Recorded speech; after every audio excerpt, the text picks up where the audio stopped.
Je réponds de suite à vos questions car je sais qu'elles sont nombreuses. Premièrement, que devrait être la vraie place de la femme dans l'Église aujourd'hui?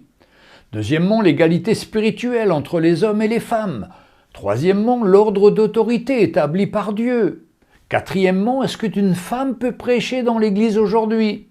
Cinquièmement, doit-elle rester dans sa maison et s'occuper exclusivement de son foyer? Sixièmement, qu'a-t-elle droit de faire dans l'Église? Tant de questions très controversées à ce jour dans le monde chrétien et qui méritent d'être répondues à la lumière de la parole de Dieu.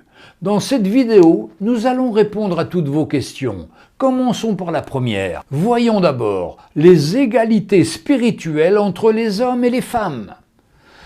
Galates 3, verset 28 nous dit « Il n'y a plus ni juif, ni grec, ni esclave, ni libre, ni homme, ni femme, car tous sont un en Jésus-Christ. » Dans l'épître de l'apôtre Paul aux Galates, au chapitre 3, il est question de l'unité des chrétiens vis-à-vis du salut, obtenu par la foi en Jésus-Christ.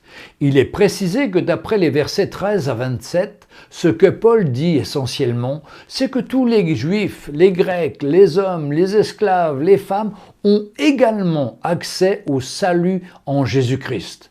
Attention, ce passage n'a rien à voir avec le rôle des femmes dans l'Église. Ce verset ne veut pas dire que toutes les différences sont éliminées entre les chrétiens. Un juif ne cesse pas d'être un juif lorsqu'il devient chrétien. Il devient un juif messianique, ou plutôt, comme les juifs messianiques aiment le rappeler, un juif accompli. Quant aux esclaves de l'époque, ils n'étaient pas automatiquement affranchis. Maintenant, concernant les hommes et les femmes, une femme reste une femme, un homme reste un homme, certaines distinctions demeurent. Ce passage du Nouveau Testament enseigne l'égalité spirituelle entre les hommes et les femmes au niveau du salut, mais il présente aussi des rôles distincts dans le service du Seigneur. De nombreuses femmes, pour justifier leur appel, nous citent ce verset hors de son contexte pour justifier l'engagement dans la direction d'une église et même dans un des ministères d'autorité. C'est un exemple typique de prendre un verset hors de son contexte pour en faire un prétexte afin de justifier une position antiscripturaire. Le contexte démontre que Paul parle spécifiquement du salut.